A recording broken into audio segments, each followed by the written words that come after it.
UFC Fight Night, Gane versus Tuivasa, full card prediction, breakdown, and betting breakdown as well, if you want to call it that. But it's going to be a good card. I mean, Cyril Gane Tuivasa in the main event, 5 rounds of heavyweight action. If it does go 5 rounds, I don't know if it will. Marvin Vettori, Robert Whittaker, which most likely will go the 3 rounds, should be 5 rounds. That is main event material. Got the Chirico Kopylov in the middleweight division. Magdessi Haqparast, Wood versus Jourdain on the main card.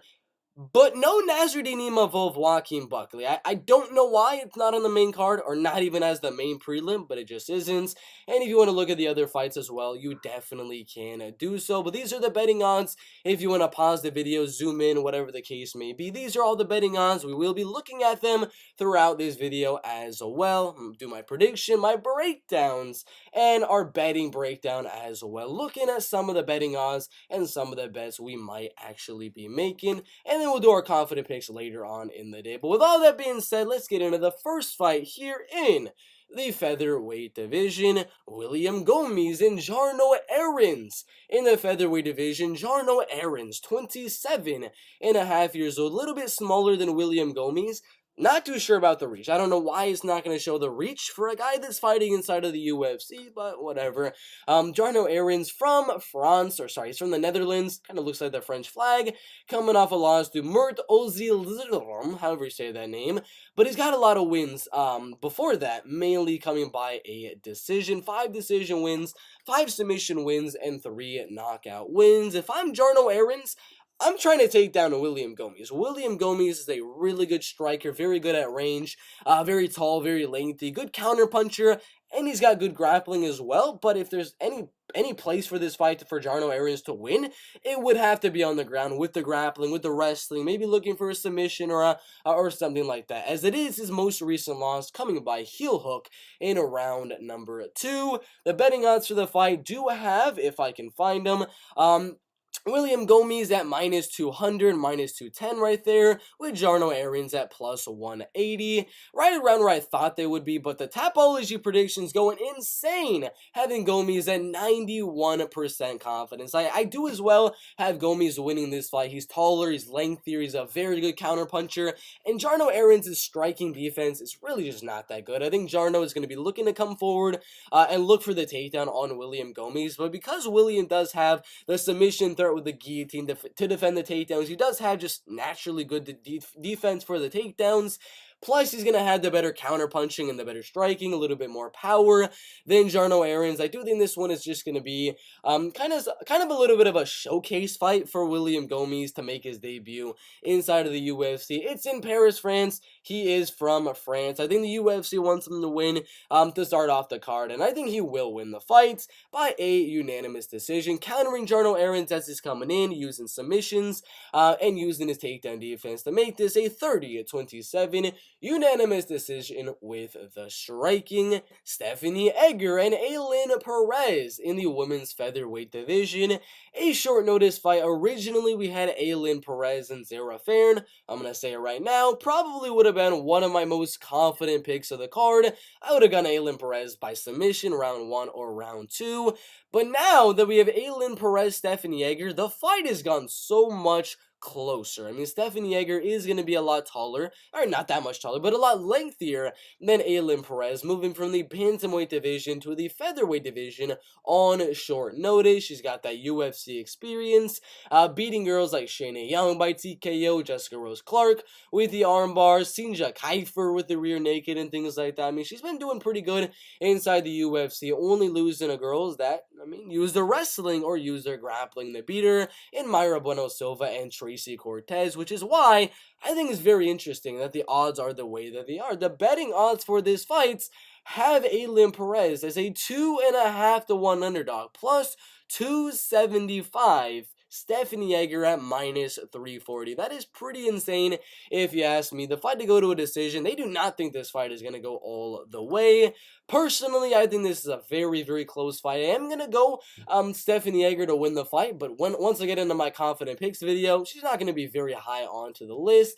First off, Stephanie Egger's submission defense did not really look too good. She got the takedown pretty easily against Mayra Bueno Silva, then just got armbarred right after that. Ailin Perez has good wrestling, good submission skills, and things like that. So there's a good possibility if the fight does hit the mat, Ailin Perez does have the chance to latch onto a limb, latch onto the back of Stephanie Egger, and get a submission. But the reason I am still going to be going with Stephanie Egger to win the fight on this fight card on short notice against Ailin Perez is first off because she is going to have that judo advantage. If Ailin Perez is coming in looking for the takedowns, she's very good at shucking them off or just using her judo throws to get them off of her and get the fight back at range. I think Stephanie Egger will have the striking advantage here. She's a little bit taller than Ailin Perez, a little bit lengthier than Ailin Perez. She's a better striker than Ailin Perez as well, and I think that's what's going to be key here. If she doesn't have the striking advantage, if somehow Ailin Perez has improved so much since her last fight 2.5 months ago, then of course Stephanie Egger should go out there and just use her judo, get a throw, get the fight in the half guard, and just ground and pound for 3 straight rounds. But I'm not expecting a finish. I don't know why the odds are having it plus money to go to a decision. I do not expect a finish. Ailin Perez has never been finished in her MMA career. A lot of her wins are by TKO, which is something I don't think she's going to get a TKO on Stephanie Egger, because Stephanie is going to be looking for the submission on the ground, which is going to kind of mitigate the chances that Ailin Perez would get the finish there. And on the feet, I don't think either girl really has that power to knock out the other girl on the feet. So again, I don't know what's up with the odds to go to a decision being plus money, but I think the fight goes all the way, and I think Stephanie Egger wins 2 out of 3 of these rounds. She's going to be looking for the judo throws early on in the fight. Perez will be looking for submissions on the ground, looking to reverse, looking for some ground and pound. Round 1 is going to be a lot of scrambling and things like that. Round 2 and round 3, that's where I think Stephanie Egger will be mainly just striking Ailin Perez, and I'm going to go with the short notice replacements, Stephanie Egger, to win this fight by a decision right there. I don't know, again, what are the odds on the decision?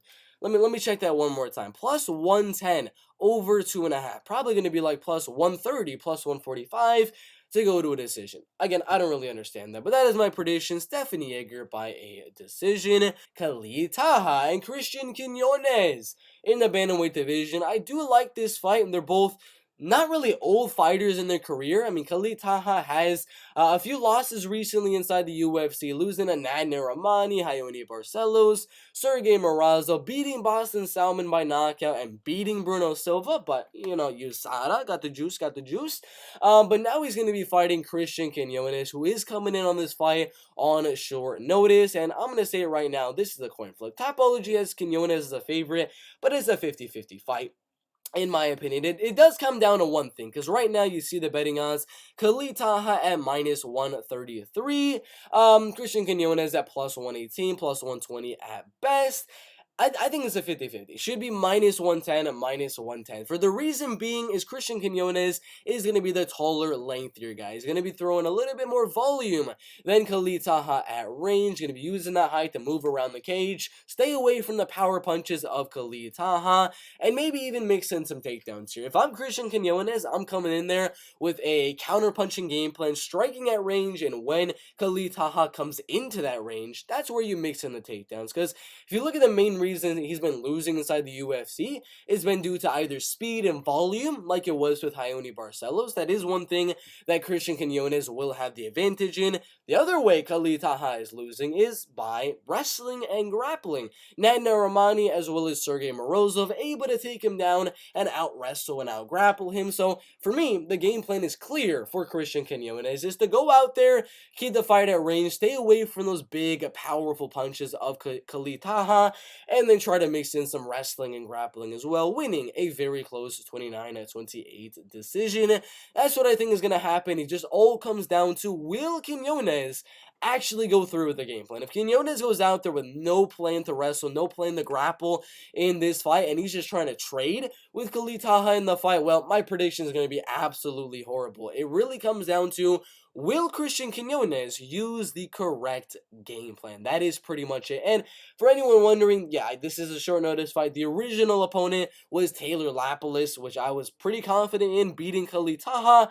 I thought he was going to win the fight fairly easily, but now it's Christian Quiñonez, and I'm still going to go with the other guy other than Khalid Taha in Christian Quiñonez by a 29-28 decision. Again, it all comes down to, will Christian Quiñonez be smart and have a good game plan? Christian Quiñonez by a decision.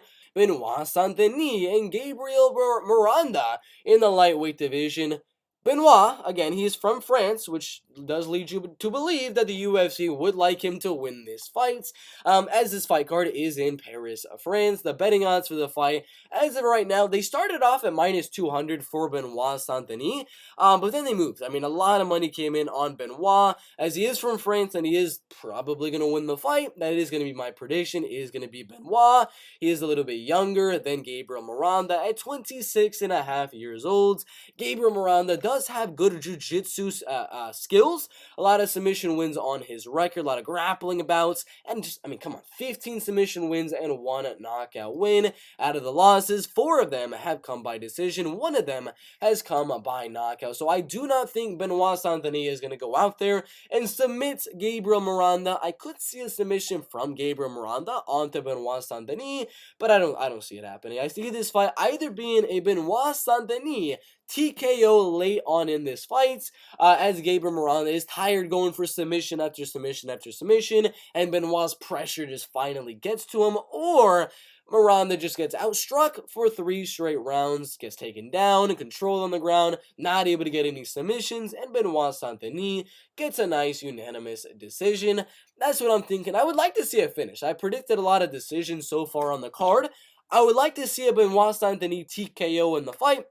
Get out there, just ground and pound Gabriel Miranda here, but I doubt it's going to happen. I mean, Gabriel Miranda is a tough guy. He's only been finished once by knockout, and that was a pretty long time ago, early on in his career, back in 2016, so I don't see a knockout. I see the fight going all the way. Benoit Saint-Denis taking him down, defending submissions there, and outstriking him on the feet, 30-27 for Benoit Saint-Denis. Nassourdine, Imavov, and Joaquin Buckley in the middleweight division on the prelims. You heard it here first. What is it? What are they doing? What are they doing? Having Joaquin Buckley, Nassourdine Imavov on the prelims makes absolutely no sense, but let's look at the fight. Nassourdine is going to be 5 inches taller than Joaquin Buckley, but not as lengthy as Joaquin Buckley. Similar age right there, similar experience. Joaquin is going to have the advantage slightly there, mainly because Nassourdine just, there's not that many fights to go around in France because they're fairly new to MMA, but Joaquin is a lot of knockout wins. I mean, Impa Gazanganai spinning back kick, Jourdain right knockout, Antonio Arroyo knockout, the Abdulrazak Al-Hassan decision, yes, but there's Albert Duraev knockout as well. If he's going to get a win here against Nassourdine Imavov, I would probably venture out to say it'll probably be a TKO win, yeah. Out of the losses, he did lose to Kevin Holland by knockout, did lose to Alessio Deshirico by knockout, and did lose to Jackie Gosh by knockout, only losing the decision to Bellator champion Logan Storley. So again, this is going to be tough. If Joaquin Buckley wins, probably be a knockout. If Imavov wins, I can see a ground and pound TKO, but I could also see a grinding decision here. So it's a tough one. He's coming off good ground and pound wins in his last 2 fights. Ian Heinisch with a knee to ground and pound in round number 2. Edmund Shabazian with the elbows in the crucifix. Just boom, boom, boom. Just completely battering Edmund Shabazian on the ground, getting that TKO win. Did get a decision on Jordan Williams, but before that, TKO, submission, over and over and over again. So it's going to be tough here. I mean, I can totally see Imavov going out there, keeping the fight very even on the feet, staying away from the big whooping powerful punches of Nassourdine Imavov, and winning the fight in round number 2 and in round number 3. But it's not a guarantee it gets to round number 2, round number 3, because Joaquin Buckley, the dude has power. You've seen pretty much every single one of his wins has been a knockout inside the UFC, and that is why I don't think he should be this big of an underdog, in my opinion. Betting odds-wise, do have Joaquin Buckley at plus 225 at best. I don't think he should be that big of an underdog, because Nassourdine has not faced a guy with this much power, with this much explosiveness and speed and things like that, with this big of a finishing ability inside of the UFC octagon. And Joaquin has shown pretty solid takedown defense, was able to defend Albert the Riot's takedowns in that fight. So this is a likely underdog. I'm going to be honest with you. I can definitely see an underdog here with Joaquin Buckley. He is one of the guys that has a good style against a guy like Nassourdine Imavov.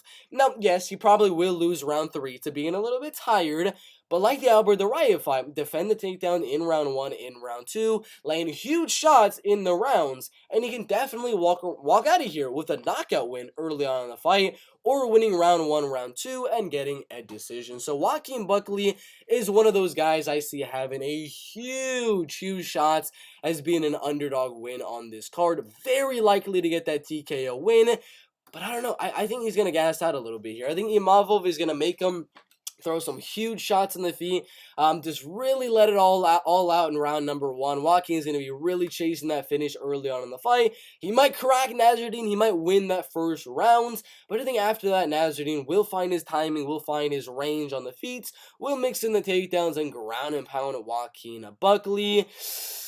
I'm going to go Nassourdine Imavov by a 3rd round TKO win. He's been getting a lot of 2nd round TKO wins recently. I think this one will take a little bit longer because of how Joaquin Buckley just is so explosive and so strong to defend the takedown. It's going to be a little bit harder than usual for Nassourdine Imavov. So I think this goes to round number 3. Round 1 goes Buckley. Round 2 goes Imavov for landing more volume and mixing in the takedowns. And round 3, Nassourdine is going to cut open Joaquin Buckley on the ground and ground a pound for that TKO win. Nassourdine Imavov with the TKO in round number 3. Ziam and Michael Figlak in the lightweight division. This is a solid fight. Figlak is 2-0 on the betting odds. He thought I was going to say that was his record. No, he's 8-0 as a professional MMA fighter. Going to be a little bit smaller than Ziam. Going in there with the game plan and probably doing what Terrence McKinney did, looking for the takedown, looking for the submission in round number 1 or in round number 2. If he doesn't get it, so be it. He would just wrestle and grapple for the win. Betting odds wise started at -110 for Michael Figlak. Immediately money came pouring in on Michael, and now the money's coming back in on Ziam. So he's sitting at -188 right now as a pretty sizable favorite. Tapology 70% going Figlak, 30% going Ziam. Ziam is a live underdog here as well. He's very good on the feet. Very tall, very lengthy. He's going to have the advantage in terms of like the physical attributes as opposed to Michael Figlak here. And he should be able to, if he's able to defend the takedowns of Michael Figlak, should be able to just counter-strike Michael Figlak for 3 straight rounds and win a very close 29-28 decision. But Michael does have some good power in his hands. He's going to put on the pressure here, trying to close that distance. And even though Ziam is going to be landing some good leg kicks, some good jabs, 1-2s, and things like that, Michael Figlak will eat that stuff in round number 1. And then in round number 2, round number 3, he'll find his range, find out how to get inside on the range of Ziam to land some big shots on the feet, and then mix in the takedowns. I don't necessarily think Michael Figlak is as good of a submission threat as like a Terrence McKinney or anything like that. A lot of his wins coming by TKO, not a lot of submission wins. So I do see this fight as one that is going to go to a decision, as his last 3 did go to a decision. And Ziam usually loses by rear naked choke submission or by a decision. But again, like I said, Michael Figlak isn't really the finishing type. I think he goes out there, takes the fight down, and controls it on the grounds in round number 2 and in round number 3, winning a 29-28 decision. Dustin Stolzfus and Abusupiyan Magomedov in the middleweight division. This is another one where I see being a pretty close fight. Betting odds are a little outlandish there. -250 for Abusupiyan Magomedov, +215 for Dustin Stolzfus, and money is coming in on Abusupiyan Magomedov. I don't really like it. I don't really like it too much, because right now, Dustin Stolzfus, only guys that are beating him, look at him. Kyle Dawkins, very good wrestler, very good grappler. Rodolfo Vieira, one of the best grapplers in this middleweight division. Gerald Mearshart by rear naked, another beastly wrestler and grappler that Dustin Stolzfus was actually beating. He was actually staying on top, ground and pounding Gerald Meerschaert in the fight and beating him in the striking. So he's been having a lot of very weird fights inside of the UFC, fighting some very good wrestlers and very good grapplers. Then he fought a striker in Dwight Grant and was able to win that fight. Now he's fighting Abusupiyan Magomedov, who does have some good wrestling and grappling, getting a guillotine on Cezary Kasich in his last fight inside of KSW. Did lose by knockout to Louis Taylor right there as well. But I see this being very, very close. I mean, striking-wise, it's going to be very even. Grappling-wise, it's going to be very even as well. I am going to lean Abusupiyan Magomedov to win this fight. As striking-wise, again, the volume is going to be pretty even, but I do give a slight power advantage to Abusupiyan Magomedov. And then wrestling and grappling-wise, I see it being kind of a stalemate. Maybe one of them will get a takedown or two, but I don't really see either guy controlling the other on the ground. And I see this being a 3-round striking affair. And there's a good chance we see a finish, but again, the only way Stolzfus really gets finished is on the ground. And Abusupiyan, I think, is going to be looking to try to get the fight to the ground, but I don't think he's going to submit him with a guillotine, with a Kimura, or anything like that. I think he goes out there and outstrikes Dustin Stolzfus in the fight, using his body kicks, using his power in his hands to land the more effective shots and win the fight on the judges' scorecards. Abusupiyan Magomedov by a unanimous decision. Charles Jourdain and Nathaniel Wood in the featherweight division. I don't know. I feel weird. I feel good about this. I feel very, very good about this fight. If you look at the betting odds as of right now, Charles Jourdain minus 135. I don't think he should be that low of a favorite. The height advantage is going to go Charles Jourdain. The size advantage is going to be going Charles Jourdain. The strength advantage is probably going to go Charles Jourdain as well. Striking advantage is going to go Charles Jourdain. Nathaniel, yeah, he's going to have the wrestling, and he's going to have the grappling and things like that. But is he going to go out there and dominate Charles Jourdain on the ground when Shane Burgos was able to land the takedowns and still was barely able to win the round in that fight? No, I don't think Nathaniel Wood is going to go out there and do what Shane Burgos did, get the back, threaten with submissions and things like that. No, Shane Burgos is way, way bigger than Nathaniel Wood. Could be a lightweight, for crying out loud. So no, I don't think Nathaniel Wood is going to go out there and take down Charles Jourdain and dominate him on the ground. I in fact think the opposite. I think he's going to attempt a lot of those takedowns, and because Charles Jourdain just had a fight where he was being attempted on with a lot of takedowns, now he's fighting Nathaniel Wood. I'm sure his takedown defense and his wrestling and grappling has improved a lot since the last fight with Shane Burgos. And I think this fight with Nathaniel Wood, Jourdain's just going to defend those takedowns pretty easily, and he's going to show that strike. And we saw the Shane Burgos fight. The man landed like 120 strikes over Shane Burgos, almost knocked him out in round 2 and round 3. I mean, the dude's striking is insane. Nathaniel's just going to be looking to counterpunch, mixing the takedowns. Jourdain is looking for the kill. He's looking to go out there and land bombs on Nathaniel Wood and look for that TKO. And that's what I think he'll get. I know Nathaniel Wood is coming off a decision to Casey Kenny. Did win against Charles Rosa by decision. Did win against John Castaneda by a decision. But he got knocked out by John Dodson 2.5 years ago.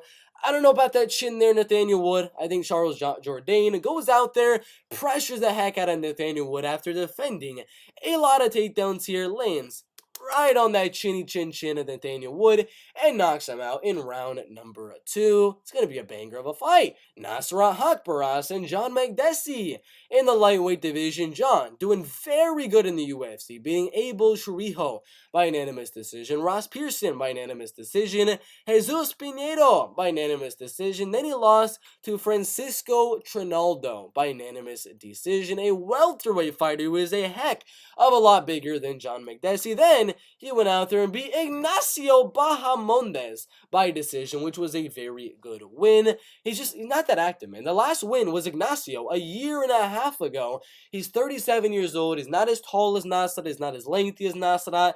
He doesn't have the power that Nasrat Haqparast has. He's not as young as Nasrat as well. And Nasrat is going to be a lot taller, a lot lengthier as well in this fight. Magdessi is going to be looking to land a lot of volume like he usually does, and that's what he's going to try to do to win the fight on the judges' scorecards. But Nasrat Haqparast, I know that's kind of how he loses a lot of his fights. Like the Bobby Green fight, he was kind of out-volumed in that fight. Jourdain just went out there, just pressured him, looked for the knockout. Magdessi isn't really that guy that I think could go out there and knock out Nasrat Haqparast like a Jourdain was. I don't think he's going to be like Dan Hooker, where he can keep the striking even and then mix in the takedowns as well. And I don't see him being like Bobby Green, where he's just going to land that much more volume and not get hit by the power and the volume and things like that by Nasrat Haqparast. Because if you look at the only guy that kind of has like a similar style to John Magdessi in Bobby Green, Bobby is able to match the height. He's able to match the reach. He's able to match the speed of Nasrat Haqparast. I don't think John Magdessi will be able to. I think Nasrat is going to stay at range. Magdessi is going to be pressuring forward, looking to land the volume, looking to land with a lot of combinations here. But Nasrat's going to play the counter-punching role here against John Magdessi, land the harder shots, land with the faster shots as well. And I think he wins the fight by a 29-28 decision. Betting odds to -230 for Nasrat. At worst, they're at -190, which means some money did come in on John Magdessi, but now it's coming back on for Nasrat Haqparast. Betting odds to go to a decision, -180. Pretty much 50-50 for Haqparast by decision, which is my prediction.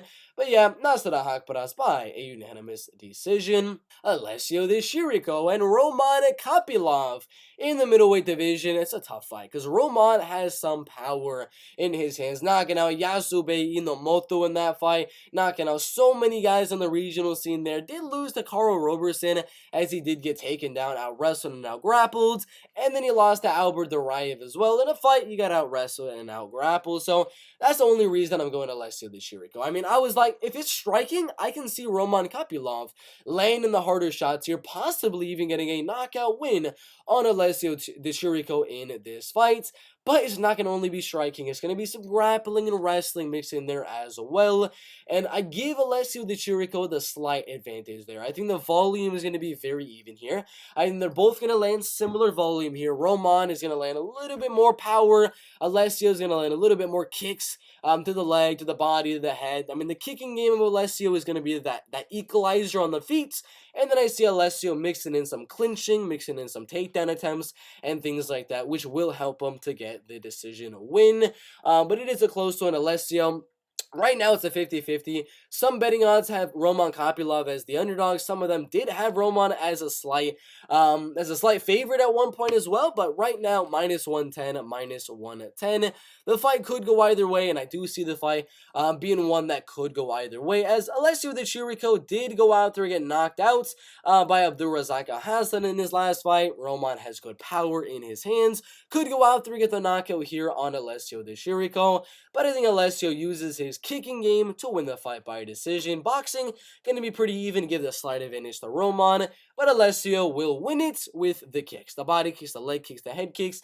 That'll be the deciding factor to land more volume, land the harder shots with the kicks, and win the fight in a very close, controversial 29-28 split decision. Robert Whittaker and Marvin Vettori in the middleweight division. Marvin Vettori is a 2-1 underdog in this fight at +200, as Robert Whittaker is at -228, which is going to be very, very interesting. Robert coming off a loss to Israel Adesanya twice. Those are the only two losses recently in the middleweight division were to Israel Adesanya. I'm not joking. Those are the only losses the man has in this middleweight division to Adesanya. Other than that, be Darren Till, Jerry Cannonier, Calvin Gastelum, Yoel Romero, and Yoel Romero again, all by a decision. The only times he's able to get the finish was Ronaldo Souza and Derek Brunson back in 2016, 2017. That was a heck of a long time ago. So no, I do not see Robert Whittaker going out there and getting a finish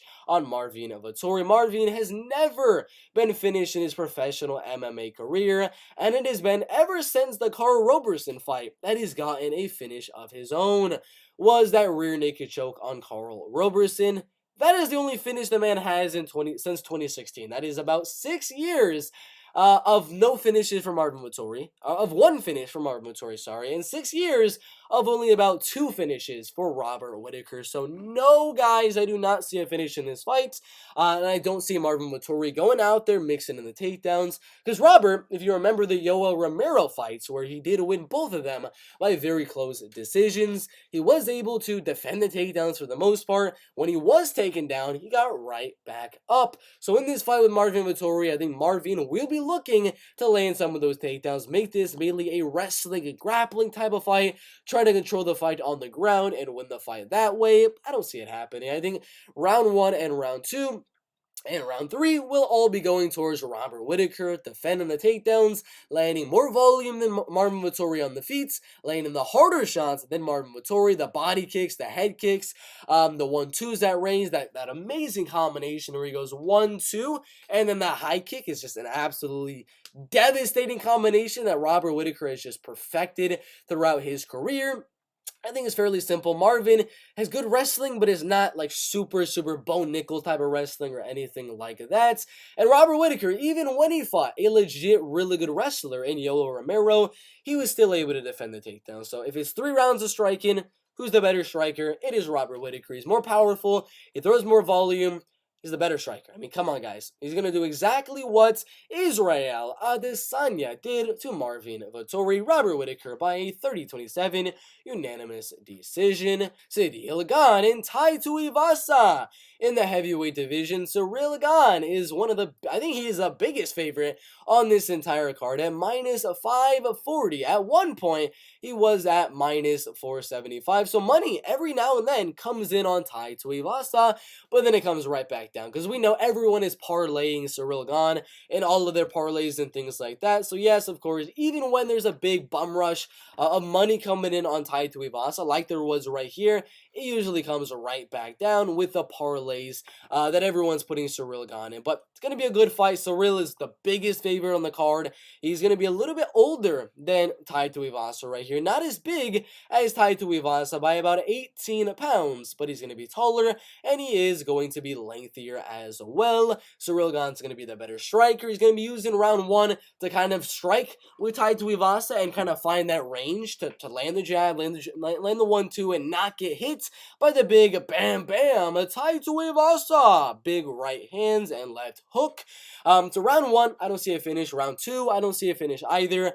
I see those being kind of feeling out rounds for Ciryl Gane to find his range with the jab, with the 1-2s, with the leg kicks. And round 2 is going to be where he's trying to find the range to land the takedown. And in round 3 and in round 4, that is where Ciryl Gane is going to be looking for the takedown a lot. He's going to be looking for it. He's going to find the range, find the timing on the takedown for Tai Tuivasa.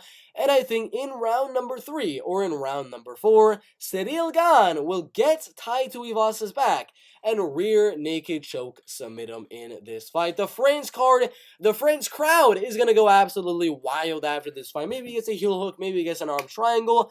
I don't know what submission, but I'm calling round 3 or round 4 submission for Ciryl Gane. If not a submission, probably a decision. I do not see a KO win for Tai Tuivasa or Ciryl Gane in the fight. I see a submission or a decision win for Ciryl Gane. I'm going round 4 submission for Ciryl Gane right there. Those are the full card predictions for UFC Fight Night. Gane versus Tuivasa. I got Ciryl Gane winning. I got Robert the Reaper Whittaker winning. I got Alessio the Chirico winning in a 50-50 fight, minus 110, minus 110. I got Nasrat Haqparast winning that fight. Charles Jourdain, Abusupiyan, Magomedov, although the odds should be a lot closer. Figlak versus Ziam, although the odds should be a lot closer. Nassourdine Imavov over Joaquin Buckley, although the odds should be a lot closer. Benoit, Denis, Christian Quiñonez as my underdog. Stephanie Egger, although the odds should be a lot closer. And William Gomis. There's not a lot of betting odds out just yet, but for Ciryl Gane, Tai Tuivasa, my prediction was that Gane to win the fight by a submission. You can get 4-1 on FanDuel right there. Almost 4-1 on that for Bet Online. So that's some pretty good value if I actually think that's going to happen, which I do. For Marvin Vettori, Robert Whittaker, you get that plus money on Whittaker by decision. I mean, come on, guys. Is Robert Whittaker going to go out there and finish Marvin Vettori? I don't think so. And I feel pretty good about him as well. You get plus money on that one. Charles Jourdain and Nathaniel Wood. I think under right here. I mean, under 2.5 rounds is plus money. For Charles Jourdain, come on, guys. Charles Jourdain by knockout, that's my prediction. You can get plus 225. Alessio the Chirico, Roman Kopylov. I see this fight being a decision. I don't like the value on minus 150 to go to a decision because both guys' chins are a little susceptible and things like that. So there's a possibility we do see a finish, but plus 175 for the decision. It's not the best. It's not the best. John Magdessi, Nasrat, Haqparast. I believe you get plus money on Haqparast decision as well, which is my prediction for that fight. Figlak by decision. There's no odds for any of the other ones.